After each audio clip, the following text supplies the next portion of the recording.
teste de DNA é o exame que garante a certeza da paternidade biológica. Esse é o assunto do Falando Direito de hoje.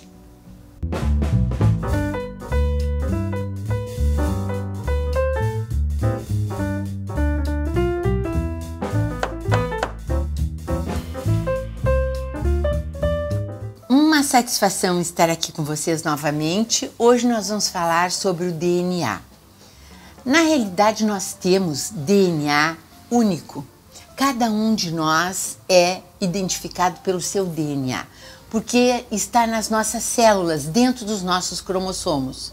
Então, nós temos um DNA único, a não ser os gêmeos univitelinos. Então, esses têm o mesmo DNA.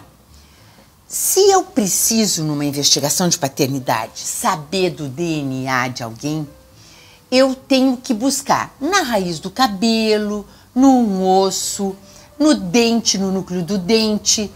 Eu posso buscar na saliva.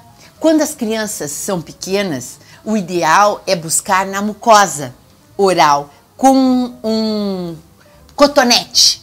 Com um cotonete se tira as raspas da mucosa e se vai poder identificar o DNA da criança. Existe a possibilidade até de se buscar a identificação do DNA através da exumação.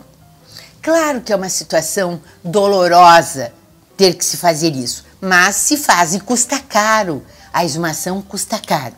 A última exumação que eu tive que fazer foi R$12.000. Então é muito para se identificar.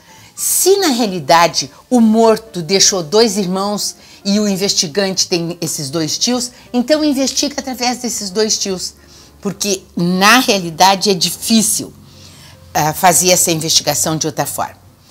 Pessoas que usam o álcool, drogas ou remédios não influencia na identificação do DNA. Absolutamente. Não há necessidade também de, se ao fazer o exame, a pessoa que vai ser investigada e os investigantes estarem em jejum. Não. Eu já tive casos muito interessantes de investigação e da busca pelo DNA, em que vai o filho, suposto pai, a mãe e um novo marido da mãe. Faz-se o DNA e descobre-se que ele não era filho daquele suposto pai que nós defendíamos. Vejam vocês. Então, o erro é mínimo, é 1% o erro quando a mulher indica quem é o suposto pai. Hoje em dia, com o DNA, o erro é muito pequeno de aparecer. Como é que é feito isso?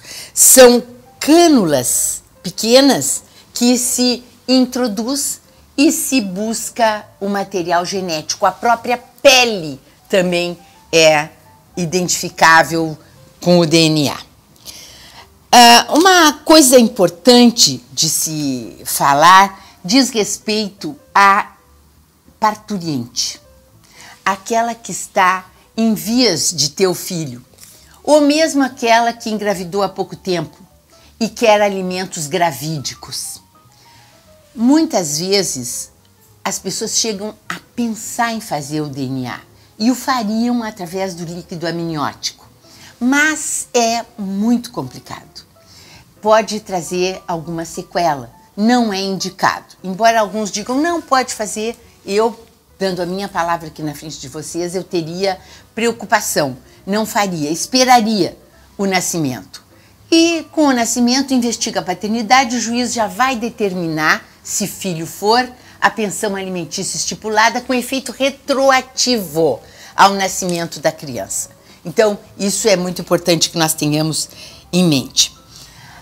Há pessoas que ficam preocupadas, homens principalmente, que ficam preocupados que após a morte haja investigação de paternidade sobre a família deles, sobre o espólio, pessoas que se habilitem buscando o reconhecimento da paternidade.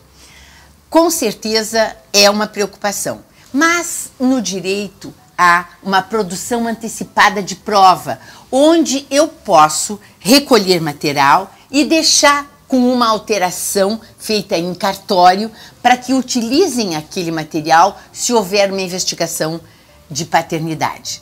É muito importante isso vir à tona. Existem bancos de DNA em laboratórios onde se recolhe, deixa-se ali e na hora da necessidade se vai buscar a identificação.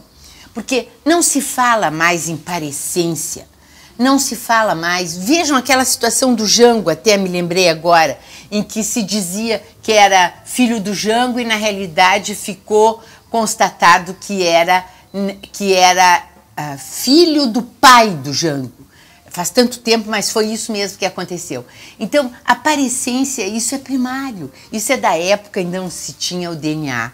Hoje em dia há exame muito importante como esse, e outros também há, que podem detectar a paternidade.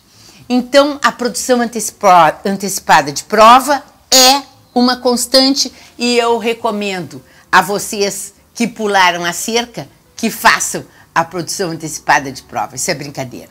Até o próximo programa, se Deus quiser.